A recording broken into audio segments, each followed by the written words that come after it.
नमस्कार दोस्तों। स्वागत है आप सभी का मेरी कहानियों में। मैं हूं शिखा और एक बार फिर से आपके लिए लेकर आई हूं एक नई कहानी और उम्मीद करती हूं कि ये कहानी भी बाकी कहानियों की तरह आपको बेहद पसंद आएगी और आप पहले की तरह अपना प्यार और सपोर्ट मेरी वीडियोस पर बनाए रखेंगे। कहानी पसंद आए तो चैनल को सब्सक्राइब करना मत भूलिएगा। तो चलिए अपनी आज की कहानी शुरू करते हैं। क्या हुआ? कहाँ खो गई मंजरी? जब मृदुला ने पूछा तो मुझे ध्यान आया कि वह फ़ोन पर ही है। गोवा से तुम्हारे लिए क्या लाऊं, बता। हाँ, वहाँ काजू बहुत अच्छे मिलते हैं, वही ले आऊँगी। अरे कुछ नहीं, बस तू घूम के आ अच्छी तरह। काजू तो यहाँ भी मिल जाते हैं, वहाँ से ढोकर क्यों लाएगी? मैंने कहा, पर वह ज़िद पर अड़ गई कि नहीं, मैं बताऊँ कि मुझे क्या चाहिए। अच्छा ठीक है, जो तुझे अच्छा लगे लेती आना, कहकर मैंने काम का बहाना बनाकर फ़ोन रख दिया। नहीं तो वह और न जाने क्या क्या बोलकर मेरा दिमाग ख़राब करती। वह आए दिन मुझे फ़ोन करके कुछ न कुछ बताती रहती है। जैसे कि आज राजन ने उसे मॉल में शॉपिंग करवाने ले गया। आज अपने पति के साथ वह फिल्म देखने गई। मना करती रही, फिर भी राजन उसे होटल में खिलाने ले गया। आज राजन उसके लिए साड़ी लेकर आया। आज राजन उसके लिए झुमके लेकर आया। उफ, मेरे तो कान दुखने लगते हैं उसकी बातें सुन सुनकर। कभी कभी तो लगता है वह मुझे जलाने के लिए ऐसा करती है। वैसे अपनी शादी की हर सालगिरह मृदुला ऐसे ही किसी अच्छी जगह सेलिब्रेट करती है। कभी शिमला, कभी दार्जिलिंग, कभी सिंगापुर और इस बार गोवा। पर किशोर को एक बार भी नहीं लगता है कि हमें भी कभी किसी अच्छी जगह अपनी सालगिरह सेलिब्रेट करनी चाहिए।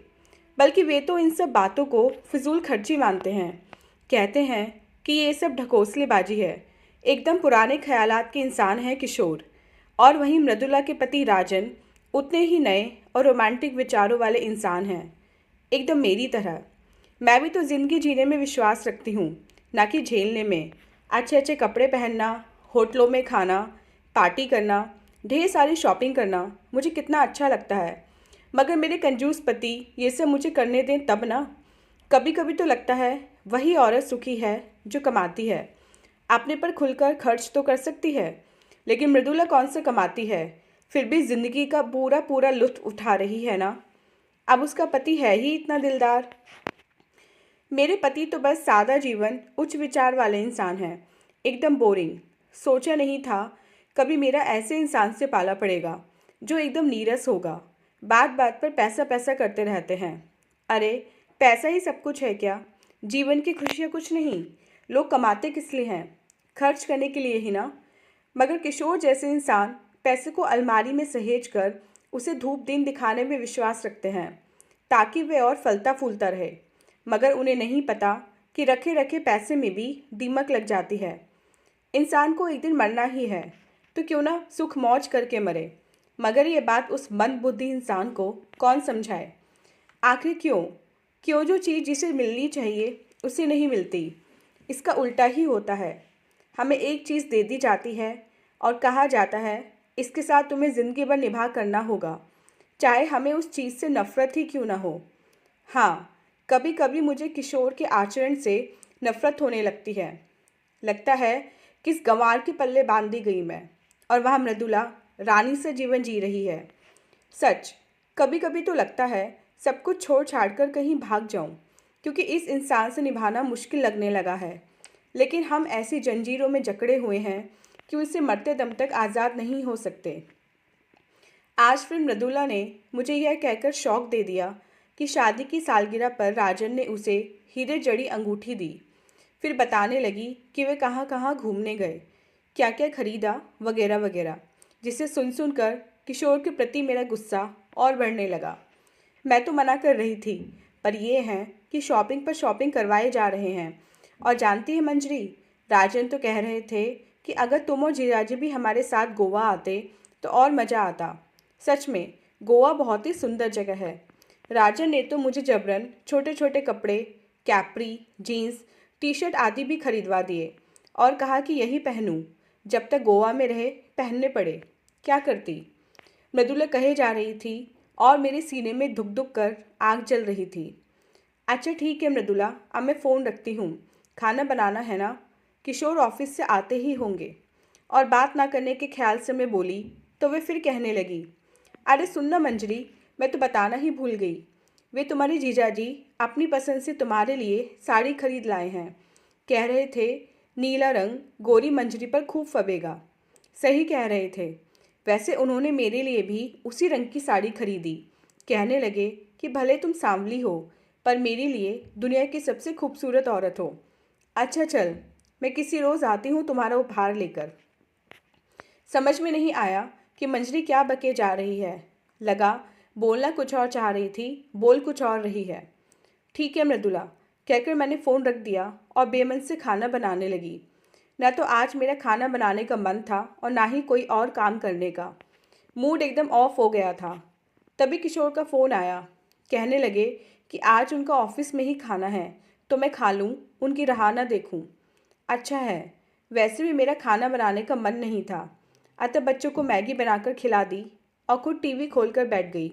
लेकिन आज मुझे वह भी अच्छा नहीं लग रहा था। लगा आज मृदुला की जगह मैं हो सकती थी, मगर माँ ने ऐसा नहीं होने दिया।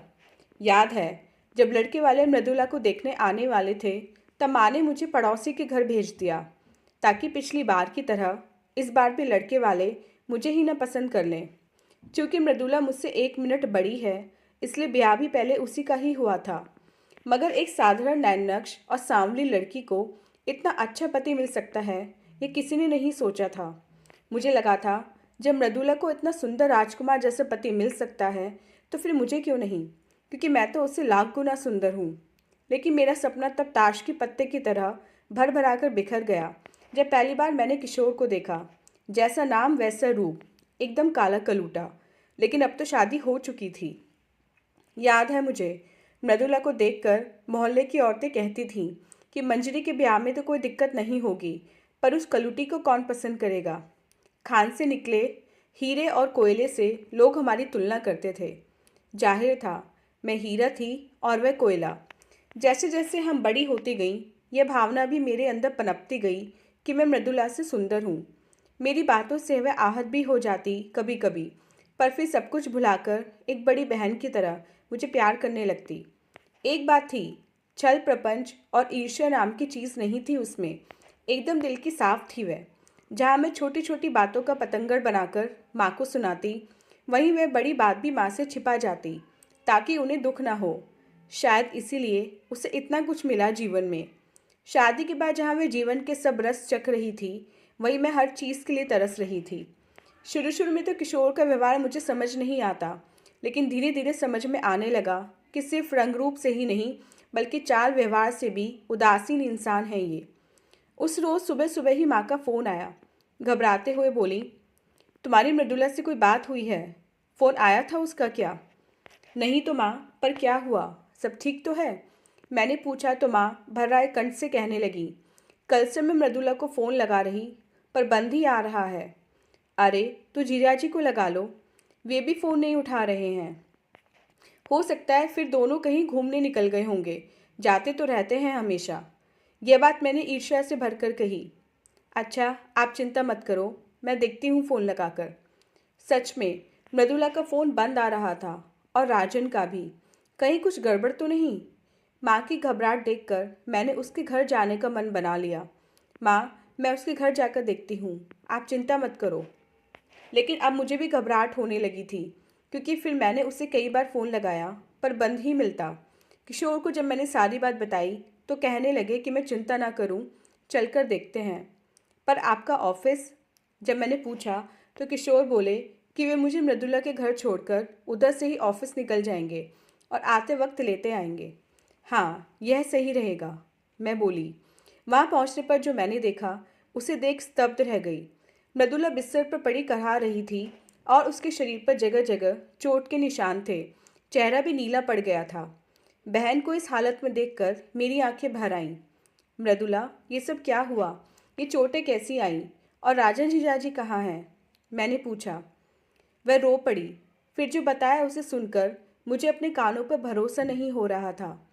उसने रोते रोते बताया, अगर मेरा पति बदसूरत होता, गरीब होता, लेकिन अगर वह मुझे प्यार करता, तो मैं खुद को दुनिया की सबसे खुशहाल औरत समझती। मगर राजन का सुंदर होना मेरे लिए अभिशाप बन गया। रोज़ नई नई लड़कियों के साथ रातें बीतती हैं, उन पर दिल खोलकर पैसे लुटाते हैं। कभी कभी तो लड़की को घर भी ले आते हैं, और जब मैं कुछ बोलती हूँ तो उसके सामने ही मुझ पर थप्पड़ बरसाने लगते हैं। वह तो अच्छा है कि बच्चे हॉस्टल में रहते हैं, नहीं तो उन पर क्या असर पड़ता राजन की हरकतों का। जब से ब्याह हुआ है, एक दिन भी ऐसा नहीं गया जब राजन ने मेरे रंग रूप को लेकर ताने न कसे हों। कहते हैं उन्हें तो गोरी लड़की चाहिए थी, कैसी काली कलूटी उनके मत्थे मर दी गई। जानती है मंजरी, हमारा फोटो देखकर राजन को लगा था उनकी शादी तुम्हारे साथ होने वाली है, इसलिए उन्होंने शादी के लिए हाँ बोल दी थी। लेकिन जब पत्नी के रूप में मुझे देखा तो आग बबूला हो गए। पति पत्नी के बीच की बात है, यह सोचकर अब परिवार वालों ने भी मेरा पक्ष लेना छोड़ दिया, लेकिन समाज में अपनी इज्जत के डर के कारण वे मुझे ढो रहे हैं।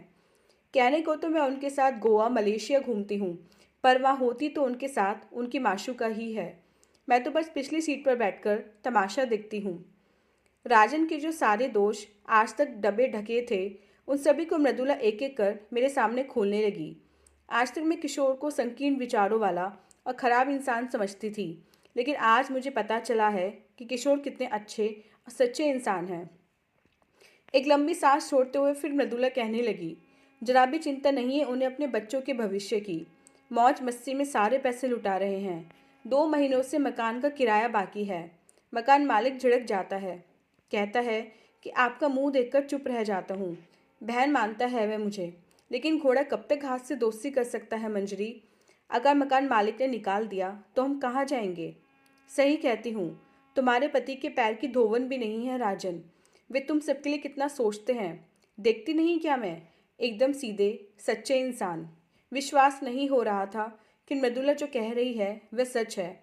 जिस इंसान के लिए मेरे दिल में ढेरों सम्मान था, वह एक पल में खत्म हो गया।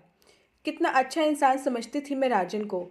सोचने लगी थी कि काश इससे मेरा ब्याह हो गया होता तो मैं कितनी सुखी होती। लेकिन मैं कितनी गलत थी। खुद को कोसती रहती थी, यह कहकर कि क्यों मेरा किशोर जैसे इंसान से पाला पड़ा। मगर आज उसी किशोर पर मुझे नाज हो रहा है। दिखाते नहीं, पर मुझे प्यार बहुत करते हैं, यह मुझे अब समझ आया। लेकिन तुम ये सब क्यों सहती रही अकेली, बताया क्यों नहीं हमें, मैंने पूछा। तो क्या करती और क्या बताती तुम सबसे। क्या हालत बदल देते तुम सब। तुम्हें हमेशा लगता था ना मंजरी कि मैं बहुत सुखी हूँ। तेरे इसी भ्रम को मैं जिंदा रखना चाहती थी, दिखाना चाहती थी उन लोगों को जो कहते थे इस कलूटी को कौन पूछेगा। झूठा ही सही, पर लोग तो सही मान रहे हैं ना कि मैं बहुत सुखी हूँ और मेरे पति मुझे बहुत प्यार करते हैं। माँ पापा भी खुश हैं तो रहने दो। मैं अपना दुख सुनाकर उन्हें जीते जी मौत के मुंह में नहीं धकेलना चाहती, इसलिए तो जो जैसा चल रहा है चलने दे। तू ये बात कभी अपने मुंह से मत निकालना, वरना तू मेरा मरा मुंह देखेगी। अब जब उसने इतनी बड़ी धमकी दे दी तो फिर कैसे किसी से मैं कुछ कहती। लेकिन लगा क्या सोचती रही थी मैं मृदुला के बारे में, और क्या निकला। शाम को किशोर आकर मुझे ले गए। रात भर मैं मृदुला के बारे में ही सोच सोच कर रोती रही। मेरा सूजा चेहरा देखकर किशोर को यही लगा कि मैं मृदुला की तबीयत को लेकर परेशान हूँ, पर बात तो उससे भी बढ़कर थी, पर बता नहीं सकती थी किसी को। सुबह उठकर रोज़ की तरह मैंने एक तरफ चाय और दूसरी तरफ सब्जी बनाने को कढ़ाई चढ़ाई ही थी कि पीछे से किशोर ने मुझे अपनी बाहों में घेर लिया और पूछा, क्या बना रही हो। नाश्ता, और क्या, मैंने कहा। मत बनाओ। पर क्यों, मैंने प्रश्नवाचक नज़रों से देखा। ये कहने लगे, आज छुट्टी ली है, केसरी फिल्म देखने चलेंगे। ज़्यादा बातें ना बनाओ, कल तक तो तुम्हें फिल्में अच्छी नहीं लगती थी, फिर आज कैसे। वे मेरे मुंह पर हाथ रखकर बोले, तुम्हें अच्छी लगती है ना अक्षय कुमार की फिल्में, और मुझे तुम। मुस्कुराते हुए किशोर बोले। मगर मैं मुंह बनाते हुए बोली, अगर छुट्टी ले रखी थी तो पहले बता देते, जरा देर और सो लेती, बेकार में जल्दी उठना पड़ा। अच्छा छोड़ो ये सब, यह बताओ हमारी शादी की सालगिरह आने वाली है, कहाँ चलना है सेलिब्रेट करने। किशोर ने पूछा। मतलब कि गोवा चलें। मेरे गाल पर चुम्बन देते हुए किशोर बोले तो मेरा मन गुदगुदा गया। नहीं, कोई ज़रूरत नहीं फजूल खर्ची करने की। गांव चलेंगे, माँ पिता का आशीर्वाद भी मिल जाएगा। कहकर मैं अपनी भी चाय लेकर बालकनी में आ गई और चुस्कियाँ लेने लगी। पहले कभी सुबह इतनी सुहानी नहीं लगी थी जितनी आज लग रही थी। सोचने लगी, सब कुछ तो है मेरे पास, प्यार करने वाला पति, 2 प्यारे प्यारे बच्चे, अपना घर, ज़रूरत के सारे सुख। तो फिर किस मृग तृष्णा के पीछे भाग रही थी मैं? देखा तो किशोर मुझे ही निहार रहे थे। जब मेरी नज़रें उनसे मिली तो वे मुस्कुरा पड़े और मैं भी। तो दोस्तों, ये थी हमारी आज की कहानी। उम्मीद करते हुए कहानी आपको पसंद आई होगी। मिलते हैं अपनी नेक्स्ट वीडियो में इससे नेक्स्ट कहानी के साथ। तब तक के लिए आज्ञा दीजिए। धन्यवाद।